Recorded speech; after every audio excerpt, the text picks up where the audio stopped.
Hello नमस्ते। हाम्रो यो रोल्पा मारी गाउँ पुगेर 3 नम्बरमा जाँदैछ। यो सामूहिक भवन बनाउनुको लागि निम्ति यो सामान लोड गर्दैछौँ घोडाईबाट माथि भवनको लागि बनाउँदैछौँ। यो भवन चाहिँ कस्तो हो त भनेपछि यो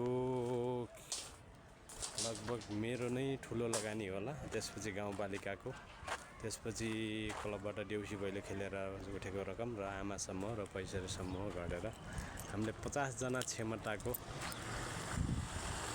भवन बनाउँदैछौँ र यो वर्ष र पछि अर्को थप्ने गरी हामीले यसरी सामाजिक काम, समाजको काम गर्दै गएछौँ।